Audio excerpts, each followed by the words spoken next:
You'll know when you have a wild woman. She'll practice her craft without boundaries. She is truly autonomous.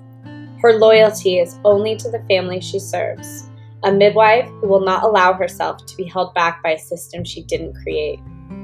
This podcast is for the birth keepers who want to grow and change.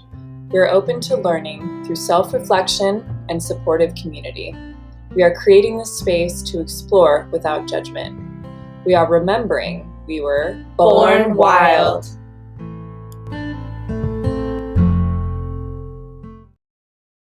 Hi, everyone. Welcome back to the Born Wild podcast. I'm one of your hosts, Sophia, and today I have with me Emma, and hopefully Leah will pop on. She's having Wi-Fi issues. Nina won't be joining us today because her kiddos are sick. We're very excited about our episode today. Today we have with us Cheryl, and I will just hand it right over to you to introduce yourself, and we'll begin. Okay, I'm Cheryl Cohen-Greene. I'm 77 years old. I'm a mother, and I also am a surrogate partner therapist. And that means that I work with people who have concerns about their sexuality. And I don't use labels like rapid ejaculation or delayed ejaculation, all of those things. People, or impotence especially, because people will label themselves with that, and that turns into something that we have to work on getting them out of that mindset. And I work with disabled people, and a large percentage of my clients now are people with disabilities. That it always has been in the past, but the movie The Sessions came out, and since then I've been working with a lot more. The Sessions is a wonderful movie because it does introduce people to surrogate partner therapy in a specific way. You know, I wish that I could have been there when Helen Hunt, who played me, was doing the surrogate part of the movie. But it was an independent film, and it was very difficult for the director, screenwriter, who was paying for the whole thing, to be able to pay for me to be in town and not work and all of that. But his family and my family have become very close. It was a very intimate, wonderful movie. Wow, it's so hard for me to not want to jump straight into that, but I want to bring it back to, because your whole life led you up to that point. Yes. So at what point would you say like your story began? Like anything in your childhood, or was it like when you became a mother, or when did? Oh, my childhood, I'm still working on that in therapy. Mm-hmm. You know, I thought I had done all the therapy necessary. And then when you get to be a certain age, and things still pop up that hurt, I decided to work on those particular issues, and I have a wonderful therapist that I'm working with. No, my life, I had a wonderful childhood. One thing that was a problem for me, though, was my mother was a very strict Catholic, and she sent my brother and I have two brothers. The youngest one didn't go to Catholic school, probably because of what happened to my brother David, who's right behind me in age. Peter's 10 years behind us, or 10 years behind me, because I'm the oldest. I don't know. I'm dyslexic. And when I was a kid, I started grammar school in 1949. I was in kindergarten, so nobody knew then. But then when they got me in first grade and I couldn't read very well, and I was in the Brownies, and everybody else was in the Robins or the Blue Jays. They gave us bird names. Oh. The Brownies were the ones who had the problems. And I was the only one I can remember who was a Brownie in that class. And I remember just my mother bought the Dick and Jane books, which was a tragic mistake. My second grade teacher knew instantly that something was happening with my reading. And she asked my mother if she my mother told her she had bought the books and was trying to teach me at home. And it was expression on my face might have shown the nun there's something bad was going on, because my mother got into hitting me. And that was our relationship for the rest of until I was 57. She wasn't hitting me anymore, but I moved. I took both my children across country, moved to Berkeley, California. She didn't see them anymore for 4 years. And there was always this undercurrent. I married a Jewish man. I was Catholic. I wasn't Catholic anymore, and I even converted to Judaism when I was 23. No, 22. But my daughter, Jessica, gets a kick out of the fact that she has her papers. She went into the mikveh. If you see the movie The Sessions, Helen Hunt goes into the mikveh without being pregnant or not with a 3-year-old next to her, dunking her in the water and doing all that. But yeah, I didn't have any use for religion anymore. I really didn't. And I wrote a book about my life. It's a memoir called An Intimate Life, Sex, Love, and My Journey as a surrogate partner. And people say to me, geez, I can't believe you were so candid about what happened in your life. And it was important to me to get it all out of me and have it in writing.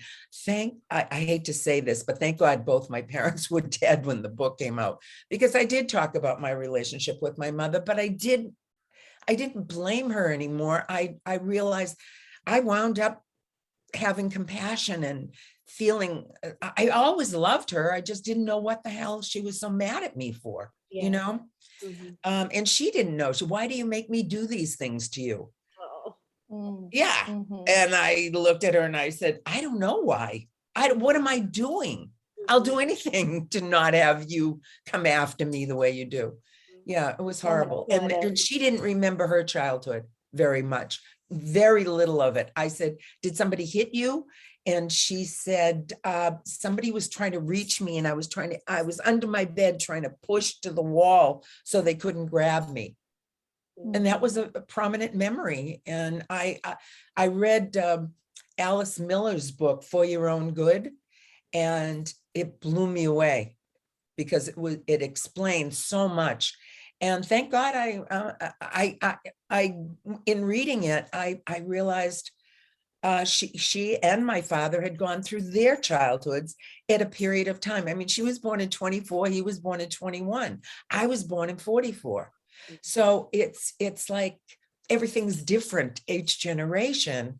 And I think that your generation is pretty amazing.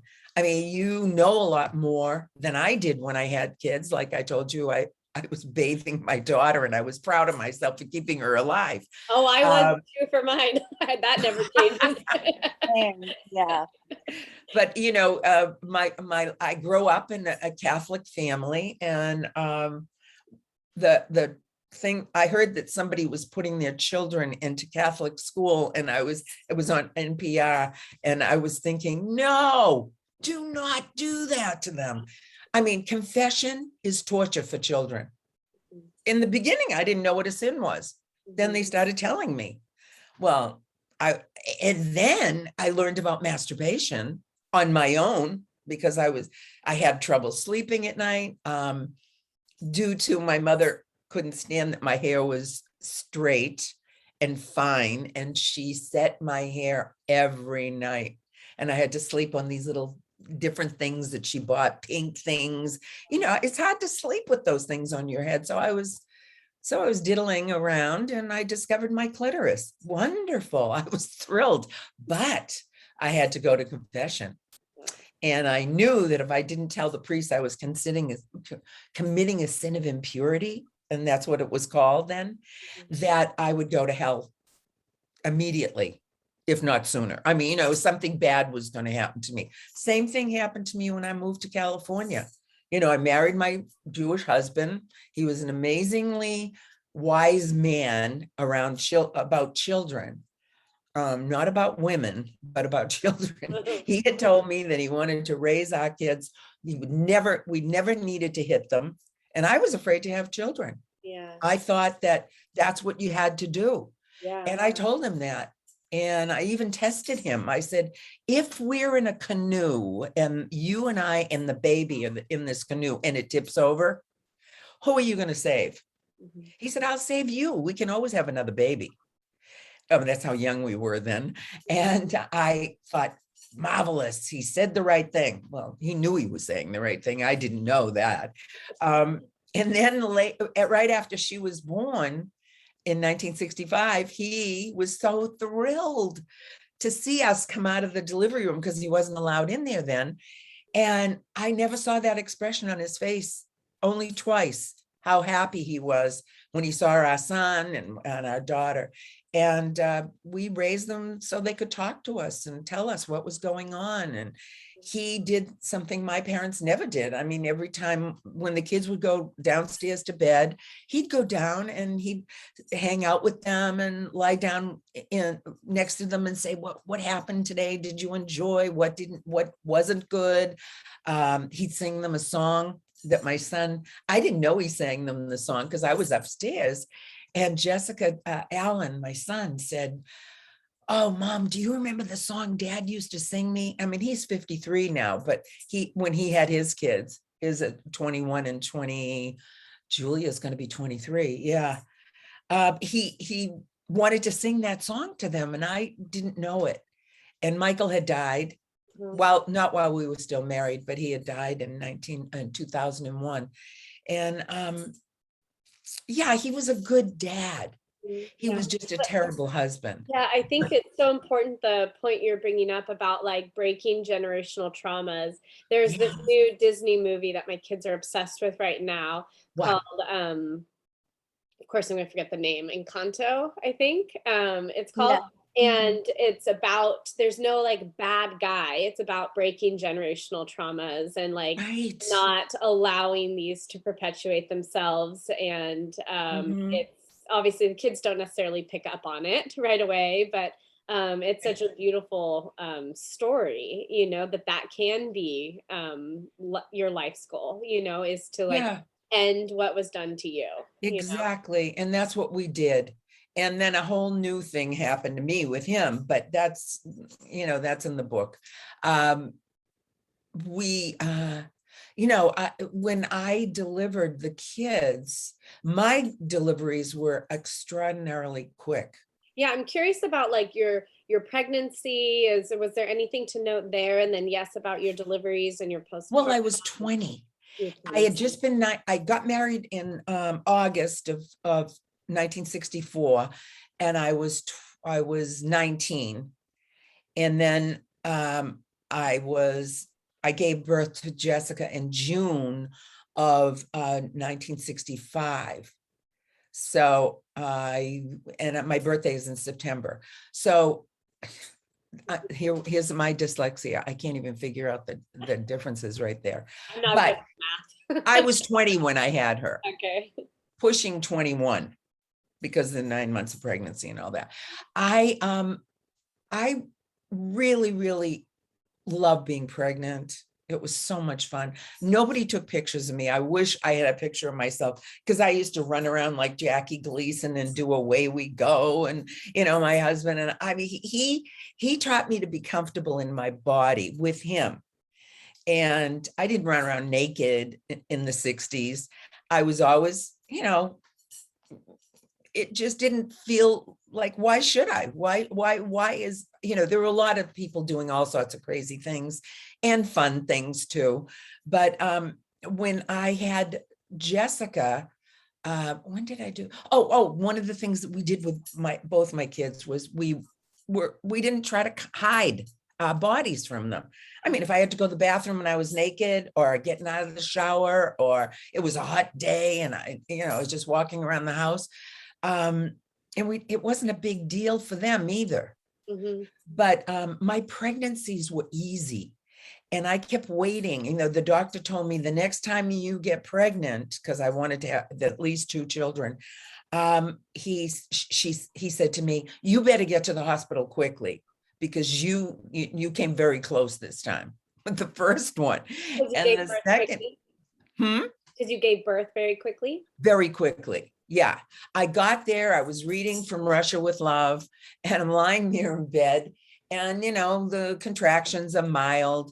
And then he came in and he broke my water because that hadn't broken yet with the first one. And as soon as he did that, boom, they were, very quickly, she was crowning and taking me into the room where they did the deliveries. And I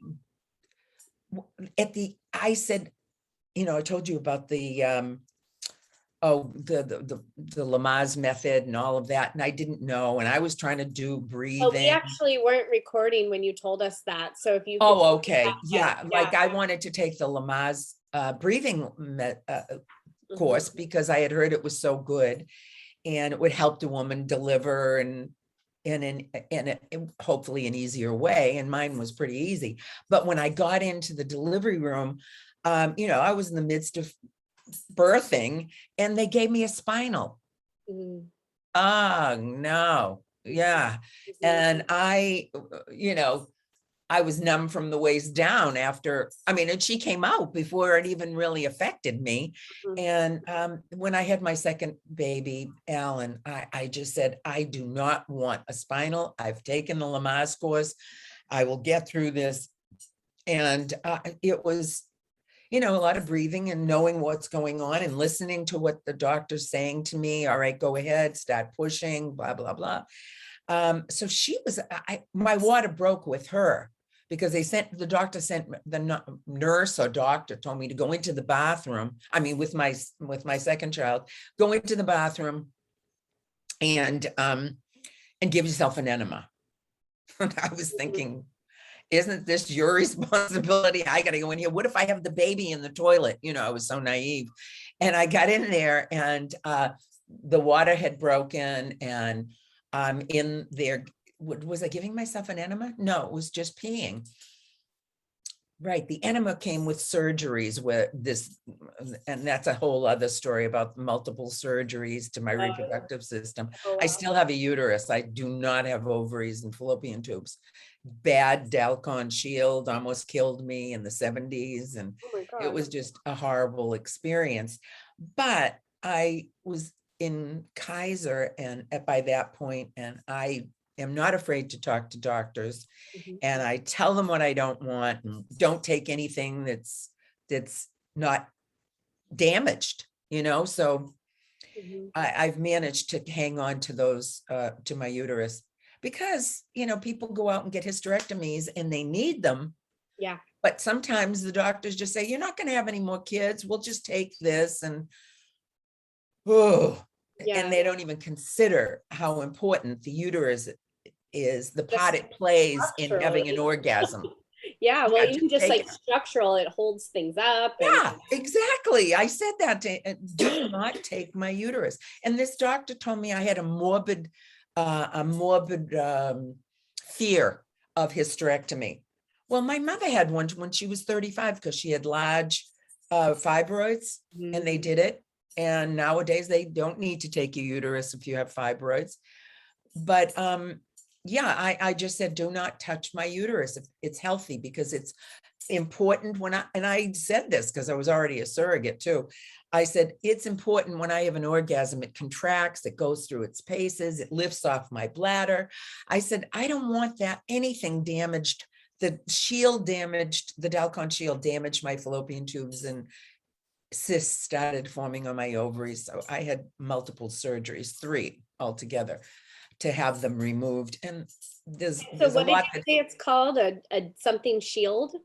A Dalcon Shield. Is that a type of birth control or what is that? Yes, it was an IUD. Oh. Sorry, I didn't mention that. Yeah, it was an IUD, and they took it off the market in the United States because of it killed women, and many women were sterilized. Like I couldn't have kids after that. Wow. And I had a test done to see whether anything could get through my fallopian tubes. And I said, I'm not taking birth control anymore because I don't need it. But, the idea of not being able to have kids was, I keep thinking I have an heir and a spare. I'm just using that because I thought that was so funny when I heard about heirs and spares. I was worried that what if anything happened to one of my kids? There was still a little Catholic back then. I converted to Judaism, conservative Judaism, and all that practice. I did it for my mother-in-law and my father-in-law. I love them. They were kind to me in my relationship with.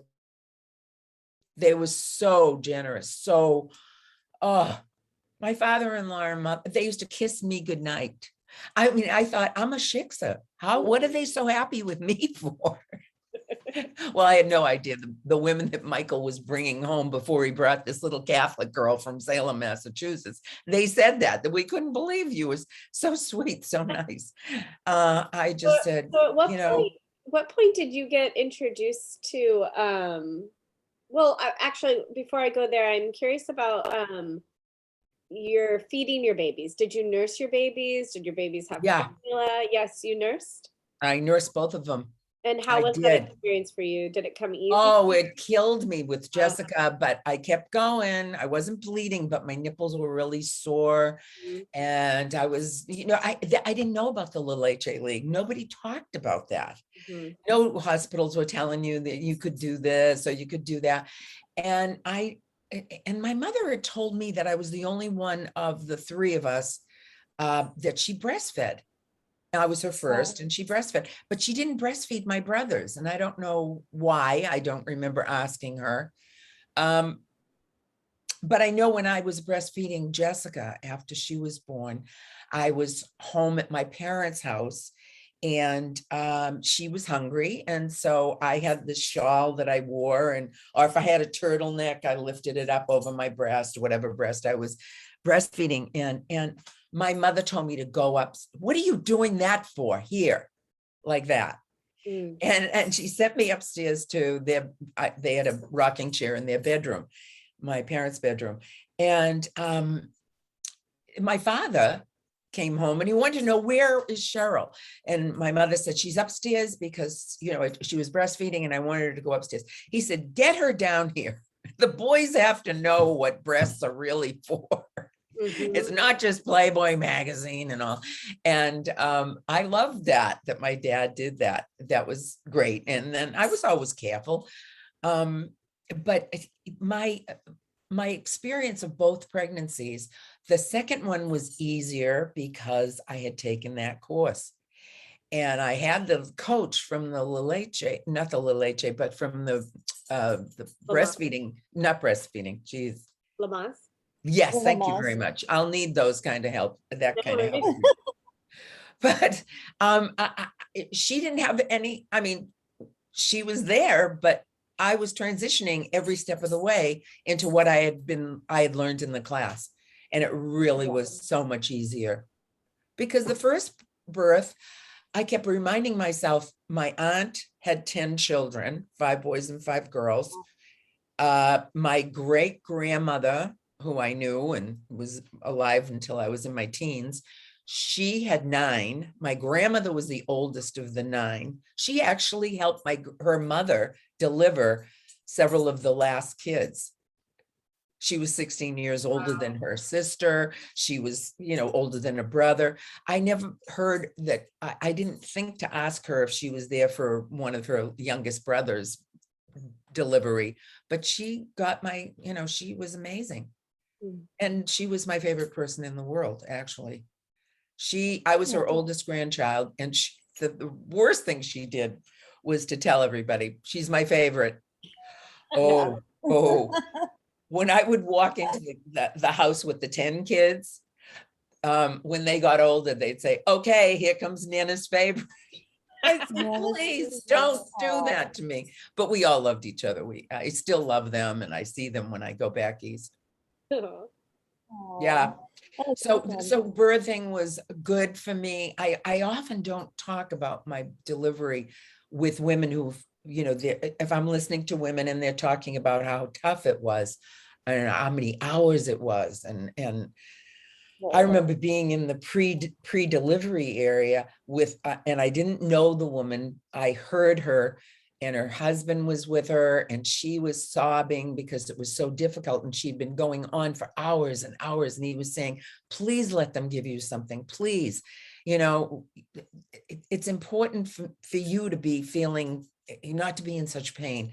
And I was lying in there going, oh God, thank you very much, if there is one, for basically me not, I mean, it hurt, but it didn't hurt like what she was dealing with. So I don't talk about it. And here I am telling everybody what a great birth I had. It makes me happy to be able to say it. It was, and it can happen, people can have a good delivery. Yeah, absolutely. Yeah. At what point in your life did you start to be interested in sexology? Did that have anything to do with your birth? Yes. Did it ever? Well, I discovered masturbation when I was probably 10 or 11.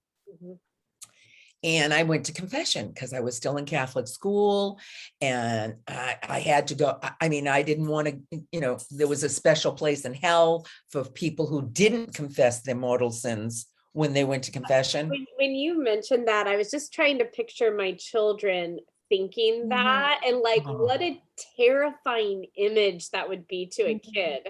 Yeah. And how scary that would be. Oh, yeah. Oh, it broke my heart when you said that as a little I made my first communion when I was 6. Oh. So they started talking about sins of impurity and this lying, and you had to do everything your parents told you. I once said to the sister, I said, well, what if my parents don't want me to go to mass on Sunday, and it's a requirement, you go to mass at least once a week? And they even said you could climb out the window or find a way to get out of the house and go to mass. Yeah. I mean, this was a long time ago. I don't know whether they do that anymore, but it was, but you have to confess it still, and the priest will understand. And my last confession, I wrote about this in my book, was when I was 18, and I confessed about sexual activity with my boyfriend. And the priest said to me when I finished, it's girls like you that ruin young boys' lives. Wow.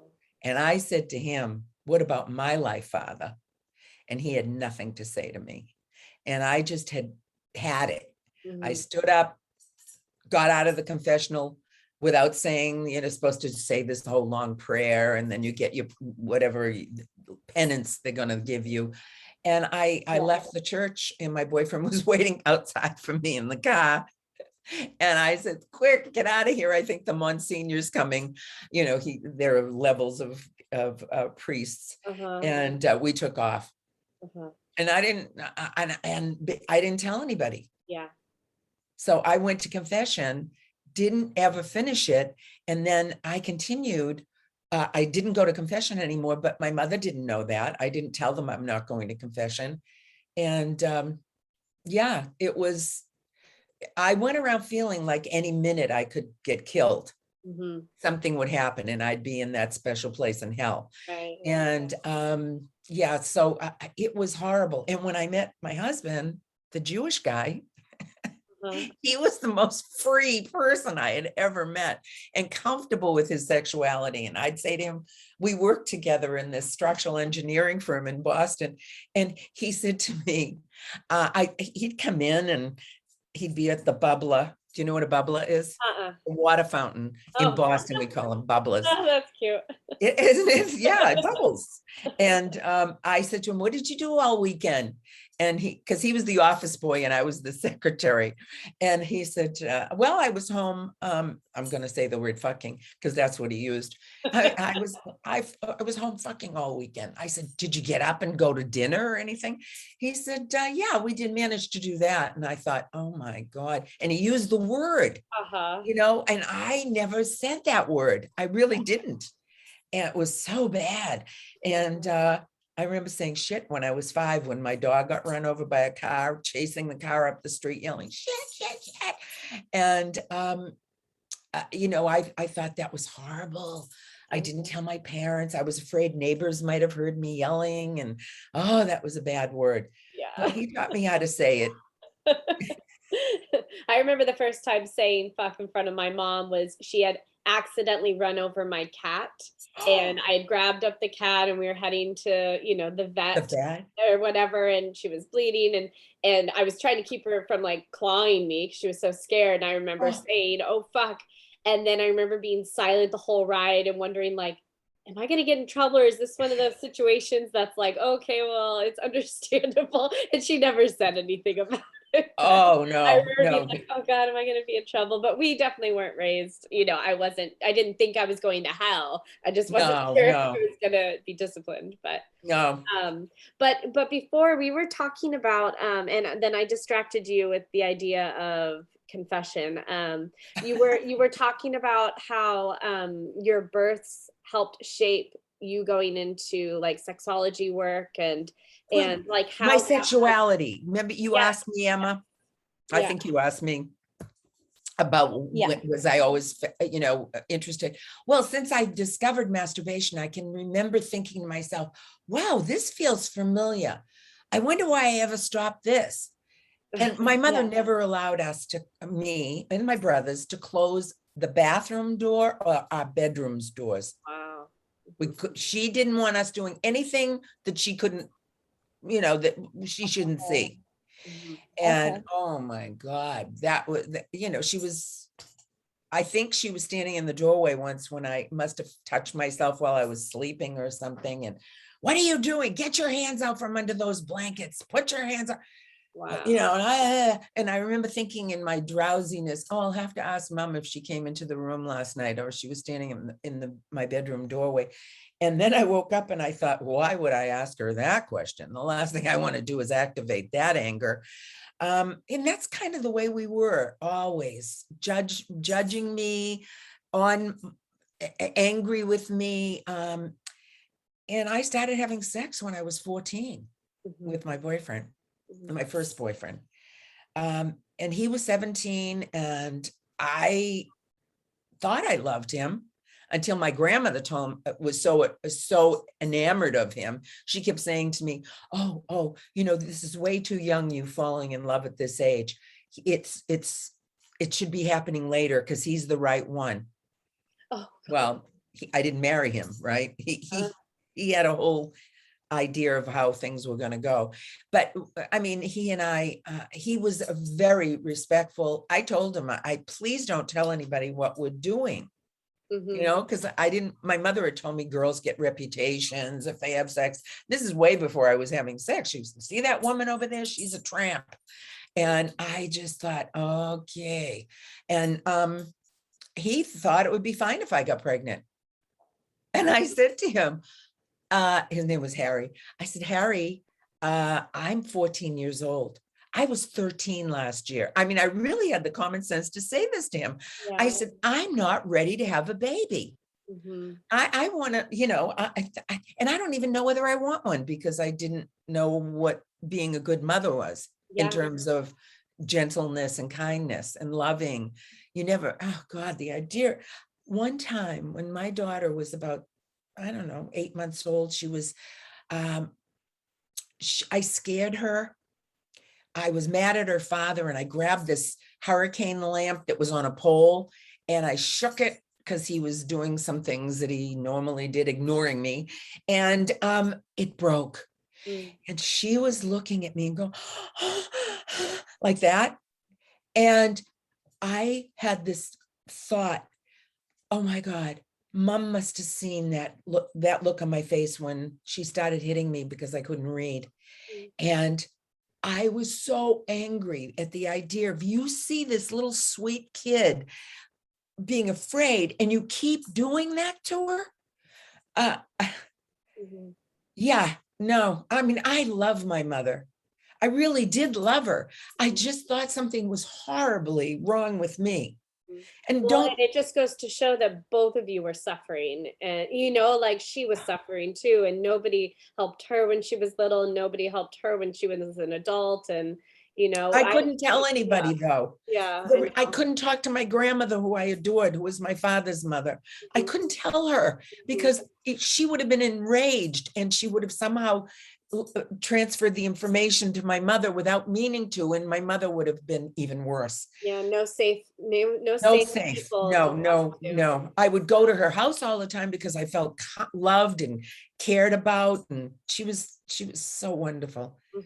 Yeah. Yeah, I've heard it's important to find, like, to talk to your children about who is a safe adult that's not a part of your family, Yeah. like who is a safe adult that you could always go to and your secrets are safe with them. They will not tell mommy and daddy, like that you have a person to go to Yeah. that isn't us, Well, you should hear what my daughter and son tell me. I mean, because they've, when my daughter turned, when she got her first period, I forget, I think she was 13, like I was 13 or 14. And she said to me, she told us that she had her period and we were all excited. And we took her to dinner at her favorite restaurant at the time. And we had a wonderful time. And the waitress came over and she said, "What are we celebrating?" And I said, "She's just had her first period." And the waitress, "Oh my God, that's wonderful. I'm going to go get this for her." And my son was there too. So after we had dinner, we went home. He said to me, "What are we going to do for me? I'm never going to have my period." So his father said, "Well, when you play with yourself and it feels so good and you play with your genitals." He said, "Yeah." And he said, "Well, someday you're going to actually have fluid come out of your penis, and it's going to be a mixture of semen and sperm, because they're two different things. One comes from the prostate, the other comes from your testicles." So he looked at us and he said, "Okay, great." So then when he turned 11 or 12, I forget when it was, when he ejaculated for the first time, I get home from work and my husband says to me, "Oh, we owe our son a dinner." I said, "Oh, really? Why?" He said, "Well, he ejaculated for the first time today." And my son looked at me and he said, "And don't tell the waiter what we're celebrating." He remembered. He never forgot that. "Don't tell the waiter." That's We so laughed great, about that. because I think about that a lot, because I have a son and I have a daughter and I have so many plans for her, so many plans to like celebrate all of her milestones.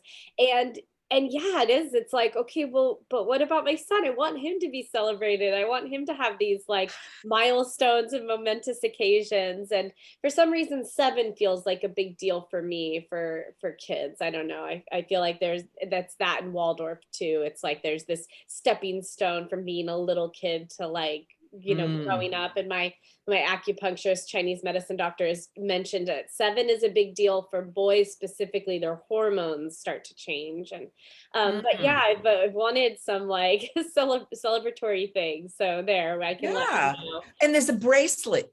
This woman told me that her mother gave her a bracelet, and it's online for first menstrual cycle. I don't know. I didn't look it up because I didn't. She had her dinner and then she got her pearls.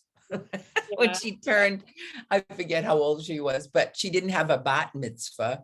He had a bar mitzvah, my son. My husband, who's, the never goes to temple Jew, all of a sudden, when you've got a kid who's at the age where you should be trained for your bar mitzvah, oh, he had to go. He had to be, we had to send him to training. But he had a good bar mitzvah, and he bought himself a little Volkswagen when he got to the age where he could drive a car. He got a used Volkswagen.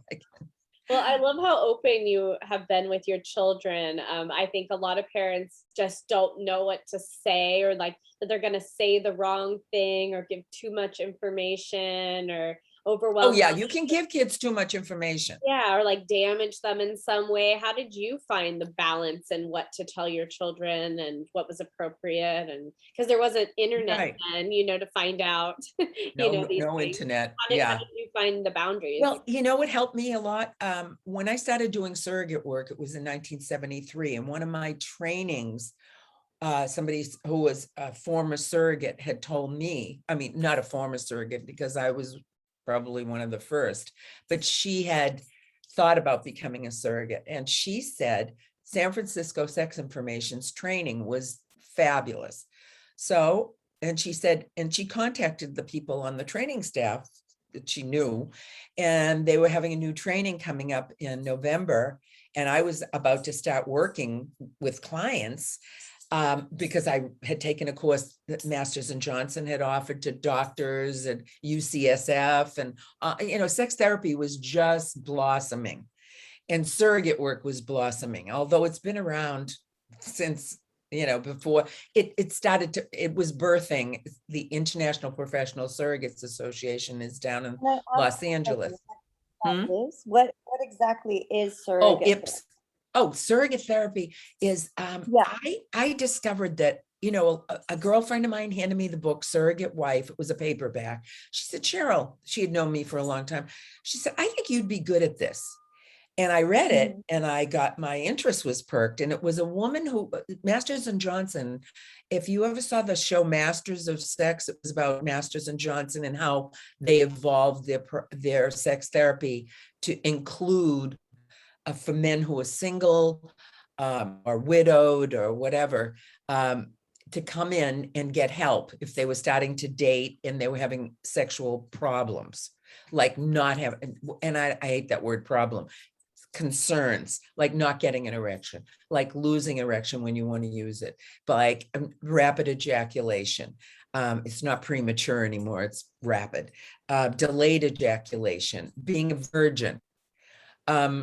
If you look me up on Netflix, I think it's still on Netflix, there's a documentary about me working, and it's the only time I've ever been filmed in a session with a client. And it's called 40-Year-Old Virgins. There's a young woman who comes over from England and works with a male surrogate down in Los Angeles. And then this young man came and worked with me here in Berkeley. And he had concerns. He was a virgin, basically.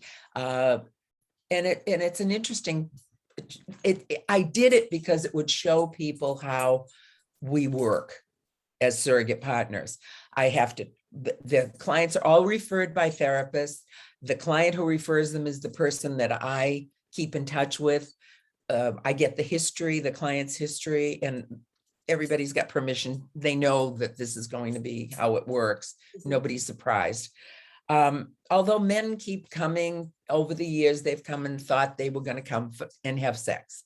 And I'd say to them, no, tell me what brought you here originally, because I want to hear it from them. And I need to know whether their expectations are way out of whack with what I'm going to be doing. And I take them, the therapist and I talk before I see the client the first time, because they have to go see the therapist first, and that's how I get the referral. I ask them their history just to tell me what brought them, what motivated this move, because it's not cheap. You go to a therapist and then you come and see me, and things have changed over time. So, my fee comes to about, I wish I was still working. It's like $300 for 2 hours. That includes everything, talking to the therapist on the phone, getting information, doing all of that. Yeah. And so I'm gradually taking them through. I tell them, you're going to have a gradual increase of intimacy, and you have power here. I don't do anything that you're not ready for. And I want you to feel free to tell me that, you don't want to do this. In the 40-Year-Old Virgins, he didn't get undressed for 6 sessions. Most of my clients come and say, you're the person who's going to help me through this. If you think this is a good idea, I'd say, yeah, we could start by doing the sensual touch. That's always the way and it's not about getting them aroused. It's asking them to stay in their body, stay present, and notice what feelings of neutral feelings, nurturing feelings, and maybe sensual feelings. And sometimes they say, what's a sensual feeling? Because they relate sensual and sexual to one another. It's something that you might get a massage and you might feel, oh my God, this feels so good. That's more sensual than, oh, wow, where are we going from here? And we're not going from there. So there's a gradual increase in them getting comfortable in their bodies. I take them through a whole breathing exercise from the top of their head to the bottom of their toes. This is while we're lying side by side, we're doing abdominal breathing. Then I do spoon breathing with them.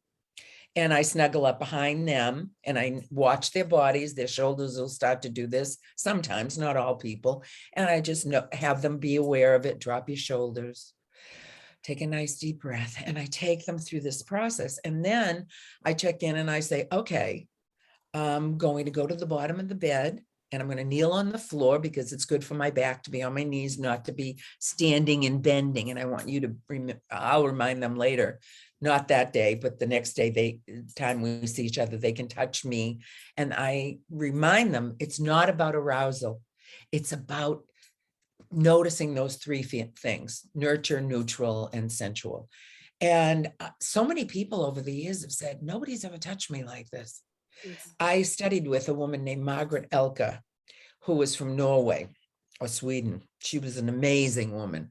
And I took all her classes in touch, not because I was required to, but because she had trained the woman who was giving me massages. And I said, I need to meet her. And she and I became close friends. But her touches, her whole hand, you just take, I take off my rings, I take no jewelry, although I'll leave my earrings in sometimes, but it's a whole thing where you go up the body, down, fingers, slow is always better. And it's more sensual. And I do their neck and their face and their ears and down their body to their toes. And then I come back up slowly. I have them rotate to their belly first, because the genitals are not exposed when I start. They're on their belly. And then I have them roll over. And I do that whole thing. And then I lie down with them and I ask them, what did you notice? Where did you feel nurtured, neutral, sensual? Any feelings came up for you? And I can see their bodies as I'm doing this. And, I notice if they start to get an erection, no big deal. Good. They're able to do that. If they don't get an erection, that's all right too. We'll see as time goes on how it's going to happen for them. And then I ask them we get up after we're done. And I say, I'd like you to give me a naked hug. That is always, and I go up to them and I put my arms around them and we don't get into a passionate thing. It's interesting watching each person. All this is feedback that I give the therapist. Yeah. So when the therapist sees them next, they know exactly what I did, what they say. If they ever say to me, I'd rather you didn't tell so-and-so this, I always say to them, I don't keep secrets from the therapist. This is a triad. We're working together. And it's a dynamic process. So I work with people who have disabilities. Not all of them are, I've worked with people who are paraplegic, quadriplegics, people who have cerebral palsy, multiple muscular dystrophy. That's not as often as cerebral palsy is. And sometimes people I'm working with, they don't know they're going to have a spasm. It's happened a couple of times where I get a knee in the jaw and thank God my tongue wasn't out, or, that kind of thing. And the client always gets so upset. And I say, stop. I'm okay. It was a surprise. And what I want you to know is this is good information for you to have when you're with your partner, the next partner, and some of them have never had a partner. And if that comes on, you might want to have her be more aware that could happen. Yeah. So and I really, I respect these people who come to me so much because they're very vulnerable. And I've had people interviewing me. Oh, there was a horrible interviewer on Dr. Drew that said, it's online, I think. And she was saying that I was a menace to public health. I was a menace. Thank you for having this woman on and exposing her. And she's got all these people who are so vulnerable. I said, excuse me, I'm vulnerable too. But I have been trained and I have the ability to feel compassion and empathy. And I said, you seem to have a problem with sexuality in general. Oh, she blew up. I loved it though. It was just, it was crazy. It's such important work that that unless you've heard of it before, you didn't even know it was necessary. And that's And I work with women too. yeah. I'm we were talking about heterosexual. that. Uh-huh. I work with women, and a lot of women, before I had my mastectomy, because I don't have I have an implant in my right side, so I'm balanced. Mm-hmm. No, it has no nipple on it, nothing, it's just, my mother-in-law had a mastectomy, and she has one huge breast, and the doctors in those days when she had hers, they did a radical mastectomy. They really didn't find breast cancer on her. I don't understand why they did what they did to her, but she's got this huge implant that she drops into her bra, and picking it up, it's like 2 pounds or more. Wow. It's ridiculous because it's so big to match her other breast. She walks without it most of the time. I would too. Mm-hmm. But dealing with the women I've dealt with, who from my cancer support group, I just got this whole order from Uber Lube, which I love. And I'm bringing it to the next time we can get together so I can hand it all out to them. Or I'm going to give it to the nurse at Kaiser who does the group, because I was in it for 7 years, but I'm not in the group anymore. Although everybody's always so happy to see me. Because I talk about sex and they're saying, oh, we haven't talked about sex. I haven't had sex. I don't know what to do. So I'm starting to work with them that way. And I don't charge them anything. I just said, we're all sisters. We've all had to go through this trauma. Let's just, I'll do whatever I can. And feel free to call me and all that.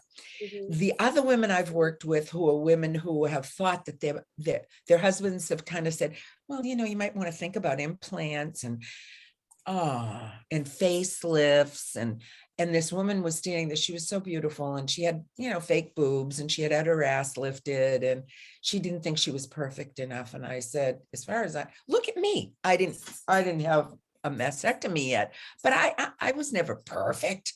And it didn't matter.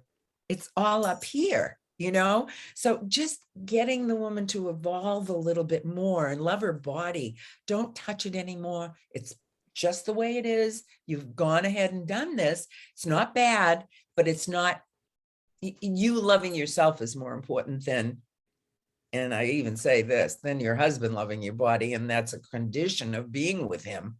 Get rid of him. I never said that, but I thought of it. Yeah. So, I mean, the work I do is exciting to me. It's challenging. Raising children. When that guy said to me, I was on a morning show in San Francisco, and he told me I was how does it feel to be so immoral? It just turns out that a psychiatrist that refers to me, or he's passed away. He was in the audience. I said, how did you find out I was doing this show today? He said, I don't remember, but I heard and I'm here. And he got up after I said what I did about the most moral things I had done was my job and my raising of children. He got up and he said, excuse me, I work with her. I send her clients. She has her compassion and empathy abound. And her knowledge of what she's supposed to be doing with these clients and how to handle their issues and all that. She's done amazing work. Mm-hmm. And I don't pat myself on the back, but I see it and I'm happy. People will sometimes contact me years later and say to me, because I don't follow them once we're finished therapy. The therapist, and I see people between 6 and 8 sessions, sometimes depending on how long their problem or their issue, their concern has gone on. I see them maybe 12, 13 times. And the movie, what was it called again? The Man in the Iron, or what was that? Oh, The Sessions. The Sessions, yeah. That, can you explain what that was about again? Because it followed your work with a specific man. Yes, and his name. He told me when we stayed friends. At the end of the movie, it looks like it all ends. Helen leaves, and I was sitting there. Oh God, if I only had more control over this. Yeah. But I really liked Helen and John Hawkes, who plays my client. He was amazing. I thought he should have gotten nominated for an Academy Award too, at least, because of what he put himself through and who he is. But Mark I had a therapist who I didn't know call me because she was associated with the Center for Independent Living in Berkeley, which is now defunct, unfortunately. And she asked me if would I be willing to work with a man who's in an iron lung. And I remember saying to her, do I have to get in it? I thought he couldn't get out of it. But she said, no, he has a porta pack and he can be removed for several hours a day. That was before he got post-polio syndrome, which finally killed him. A lot of people who have polio, especially extremely bad cases, like iron lung people, often wind up, if they're in it for years and years, well, they'll die because they're on their back all that time and they're not as mobile. But the post-polio, Joni Mitchell has post-polio syndrome right now. And, she didn't have to be in an iron lung. But Mark O'Brien said to me, if you ever write a book, I want you to put me in it. I said, you bet. You're going to go in it. And he's the first case that I talk about. And I do mention his name. The rest of them, I had to mix things up so that they wouldn't recognize themselves. Right. But the therapist contacted me. I contacted Mark and I went to his place and we met. And I saw the iron lung and he had an attendant. And this is always a little iffy when you work with people with disabilities, their attendant's attitude towards the person who's coming in to touch and be intimate with the client. But he had a fabulous, I can't remember his name right now, but I just remember he was always wonderful with me and helped me. I helped him. I'd take Mark's legs and he'd take his torso and we'd get him on the futon and hook up his pack that gave him oxygen. And I explored his whole body just like I do anybody else's. I had to be careful because of the condition his body was in. He weighed like 70 pounds and he was about 4'4" or something like that. And his wrists were like this, very fragile, very, very. And so I just said, we talked. I said, we need to get to know each other a bit. I don't jump into bed with people. Disabled people, I'm into bed with them sooner because, it just happens that way. And I also I cut my fee in half then, and that was like, it was much cheaper than it is now. Let's put it that way. I can't even remember what it was, probably about $60 or something like that. And he couldn't afford that. So I cut it to $30 and he was on SSI. So I got into bed and I explored him. I had to move him slightly and run my hand down his back. He couldn't roll on his stomach. He couldn't do so many things. And I had to undress him too. And I asked from that point on the attendant to please undress him to file his fingernails because he caught a fingernail in his shirt while I was taking it off. He started screaming and he was my first profoundly disabled client. And I said to him, honey, I called him honey. I said, this isn't sexy. Your screaming is you're going to have a girlfriend someday. I know that's going to happen. And it did, but it took 8 years from the time we finished working with each other. And in those 8 years, I did visit him and he'd call me and we'd talk and he'd send me his writings. He wrote a book on becoming a human being, which John Hawkes read. And also his story in the Sun magazine about working with my sex surrogate or something like that. It was called. And that to me, when he said that this is what he said. He said, I feel like I'm on the outside of a restaurant and I'm looking through this big window and everybody on the other side is having a feast that I'll never get to taste. Oh. That was his sexuality. And I looked at him and I said, we're going to get you a seat at that table. In fact, my TED Talk, I have a TED Talk that is about a seat at the table. And over the years, my disabled clients have taught me more than anybody else about what they know about their bodies. And what's wonderful too is they often say, well, no, there's no point in going there. And I say, well, wait a minute. Let me do this side of your legs, and then I'll do the front of your legs and the inner thighs and around your genital areas. I'm always doing this kind of thing while I'm talking about how I do it. And it's just wonderful. Mm-hmm. Yeah. Cheryl, such beautiful work you've done that before I talked to your niece Elizabeth, I didn't even know existed. And Oh, wow. I'm so hearing glad you know. what he said about, a seat at the table, and yeah, it's profound what you're able to offer these Well, people. you would what happened. The second person I talk about in the TED Talk is a guy whose mother and father and sister found me through a man I knew from sexuality or a doctorate. Their son wanted to find out about his sexuality, was even more profoundly disabled than Mark. He couldn't talk. They didn't even know he could talk until they were playing in a game in the car one day, driving somewhere, and they were doing 100 bottles of beer on the wall. And he started counting with them. And they started, oh my God. Well, the book is called The Heart's Alphabet. And the sister and mother are still alive. The father, unfortunately, died. Doing a whole extra credit courses for doctors, nurses,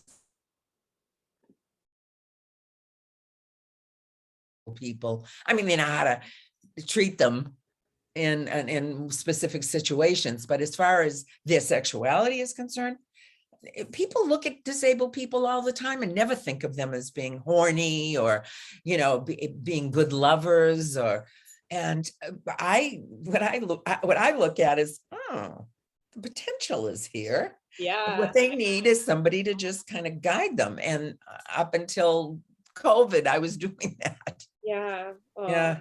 Yeah. Have you seen the show? It's on Netflix called Love on the Spectrum. Yes. Yes. And I have a nephew who is autistic. And I don't think he's sexually, he calls masturbation exercise. So if his bedroom door is closed, I knock. He's at school for people who are intellectually challenged, and he will say, his name is Elon. I'll say, Elon, can I come in? And he'll say, no, I'm exercising. And I say, okay, take your time, bye. And I walk away.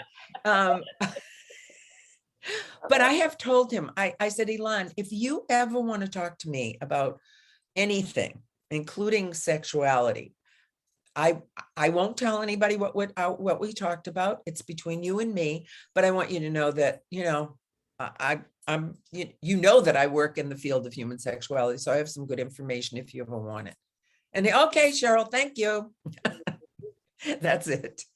But yeah, I have worked with people with autism, adults. And I had a wonderful guy who I worked with who was amazing. And he met a woman who was also autistic. And they were both high functioning. And he canceled his next appointment with me. This is after several appointments. He canceled to tell me that he was going to be on a date with her, and they were starting to become boyfriend and girlfriend. I said, congratulations. I knew this was there. Yeah. So that's always happy time for me. Oh, I bet. I can hear how fulfilling your work has been for you. And thank you so much for coming on and sharing your story with us. It was so. Oh, thank you. I'm happy to do it.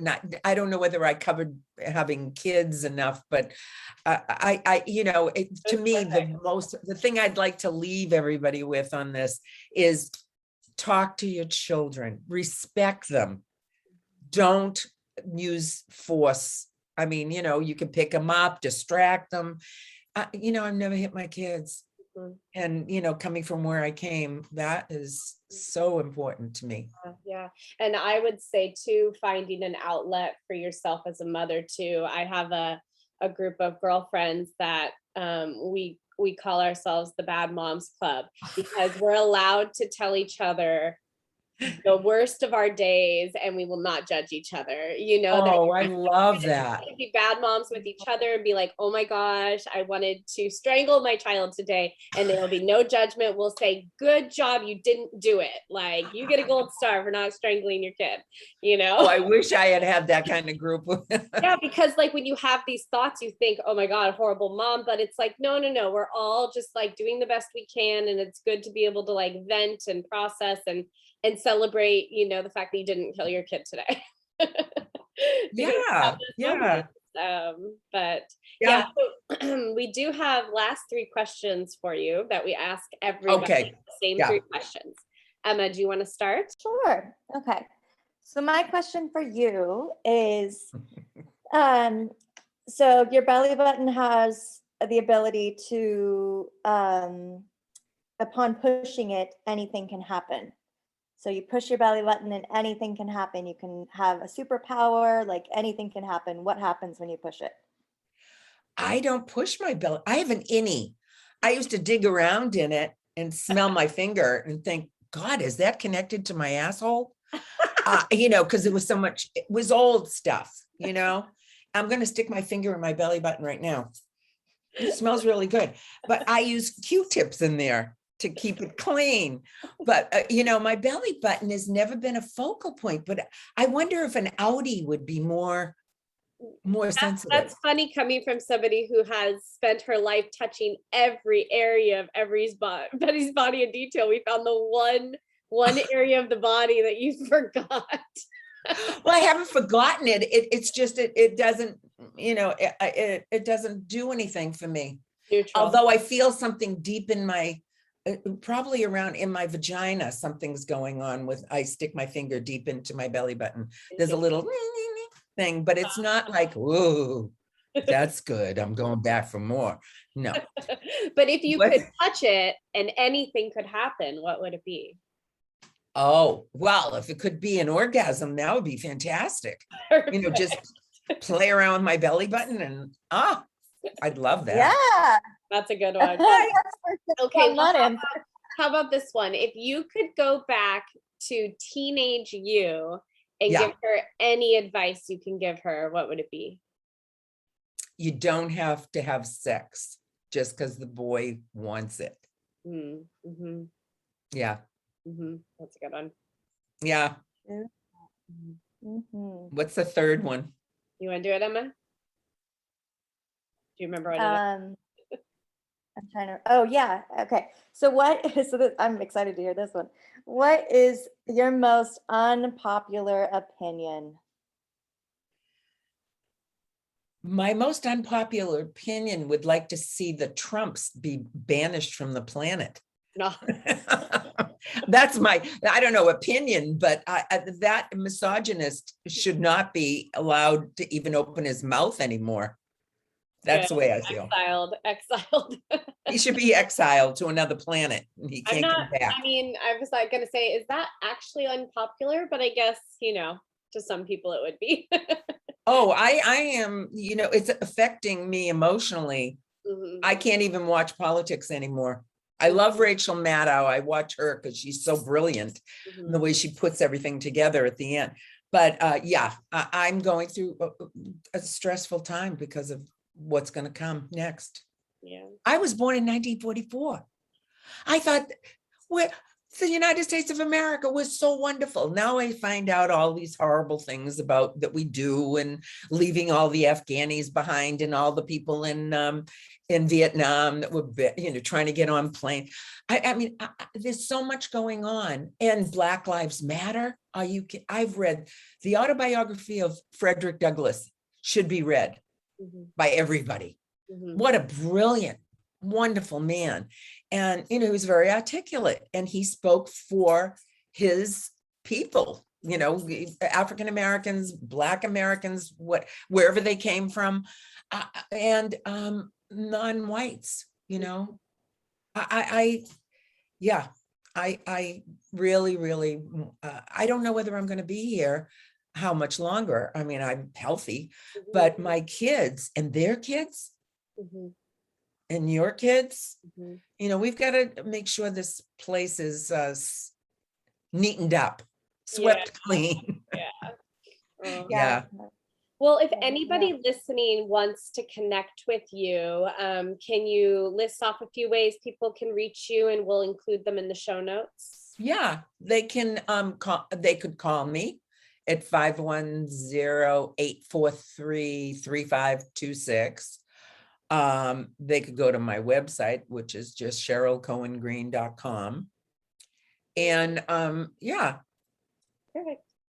Well, great. This was such a great meeting, and it was so nice to finally put a face to the voice I've been chatting with. Oh yeah, me too. I was very pleased. I'm very happy I did this too. Thank you for asking me. Yeah, you're welcome. Yeah, it was nice meeting you too, Emma. Yeah, it was so nice meeting you. This was so lovely. I'm so glad I got to be a part of this.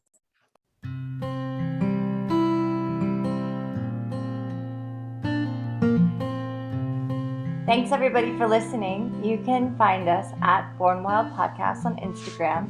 For inquiries or feedback, you can email us at bornwildpodcast@gmail.com. You can find me, Emma Ray, on Instagram at Emma Ray, REA. Sophia at sophiabirth.com. And me, Leah, at Bay Area Homebirth. We would really appreciate it if you would rate and review us on Apple Podcasts. It helps us reach more people. And as always, Stay wild.